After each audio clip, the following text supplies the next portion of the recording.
25 సంవత్సరాలండి నేను సేవకొచ్చి. ఈ 25 సంవత్సరాల్లో ఎవడైనా సరే నన్ను డబ్బుల దగ్గర పాస్టర్ గారు డబ్బులే అన్నట్టు వాడు ఒక్కడే ఉన్నాడండి. ఆడి సంగతి చెబుతాను నేనండి. నాకు ఇంటి అద్దె కట్టుకోవడానికి 450, ఒక్క నెల డబ్బులు ఇవ్వలా, డబ్బులు లేవు. 15 రోజులు ఎక్స్ట్రా అయింది. కోటయ్య పేరు కూడా చెబుతున్నాను కదా. వాళ్ళ కూతుర్లు ఇప్పుడు రక్షింపబడ్డారు, ఇక్కడే కూర్చున్నారు. వాళ్ళ కూతుర్లు అంటే తమ్ముడు కూతుర్లు. ఆయన పోయండి ఉంటాడేంటి. ఆయన వచ్చి నేను సైకిల్ వేసుకొని ఆయన వస్తున్నాడు, నాకు భయం వేసి చిన్నగా ముఖం తప్పించుకోవడానికి ఇలా వెళ్తున్నాను సైకిల్ తీసుకొని. అరే అరే అరే పాస్టర్ అన్నాడు. మరి దాకాలి కదా, ఏంటండి డబ్బులు ఎప్పుడు ఇస్తావు? ఏం మాట్లాడినాడండి. నాతో ఉన్న సిస్టర్స్, నువ్వేంటండి ఏంటి అరే పాస్టర్ అన్నావు, అరే పాస్టర్ అన్నావు. నాకేమో మాట రావట్లే ఇంకా, ఎందుకంటే ఆయన డబ్బులు ఇవ్వాలి కదా. ఇప్పుడే ఆగండి. ఒక అక్క దగ్గరికి వెళ్ళి 450 అప్పు తీసుకొని వచ్చి ఆయనకి ఇచ్చేసాను.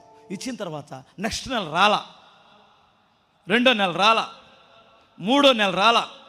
వాళ్ళ అబ్బాయి వచ్చి తీసుకెళ్తున్నాడు. 4వ నెలలో అడిగాను, ఏందండి మీ నాన్న 3 నెలల నుంచి రావట్లేదంటే, 3 నెలల క్రితమే మా నాన్నకు నోరు పోయిందండి అన్నాడు. కాళ్ళు చేతులు ఉన్నాయా అని అడిగాను. ఇవి బాగానే ఉన్నాయండి, విచిత్రం అండి, మా నాన్నకు నోరు వరకే పోయిందండి, పక్షవాతం వచ్చి అన్నాడు. అది ఎందుకు పోయిందో నాకు తెలుసులే అన్నాను. పాస్టర్ను తిట్టడం ప్యాషన్ అయింది. నా బిడ్డల్లారా, మీ గతి పిచ్చి కుక్కల కంటే ఏనంగా ఉంటుంది. ఎందుకంటే పాస్టర్ మంచోడని కాదు మీరు తిట్టొద్దనేది. పాస్టర్ చెడ్డోడైనా పాస్టర్ హెవెన్లీ గవర్నమెంట్ జాబు అవుతుంది.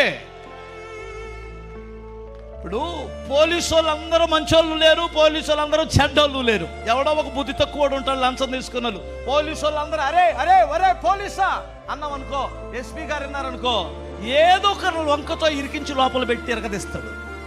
అవునా కాదా? ఎందుకంటే ఒక ఆయన పోలీసులు ఉంటే వాళ్ళందరూ ఒక డిపార్ట్మెంట్ కదండి, ఒప్పుకోదు కదా. అట్లాగే మన డిపార్ట్మెంట్ ఏంటి, ఇందులో ఒకడారో అదవలు ఉన్నారో నాకు తెలుసండి, దేవుడికి కూడా తెలుసు, మీకు కూడా తెలుసు. ఒకళ్ళారో అదవలు ఉన్నాం లేరా? మరి ఆ యదవను బట్టి అందరిని అరే ఒరే అంటే పోతావు బిడ్డ. స్తోత్రం చెప్పాలి.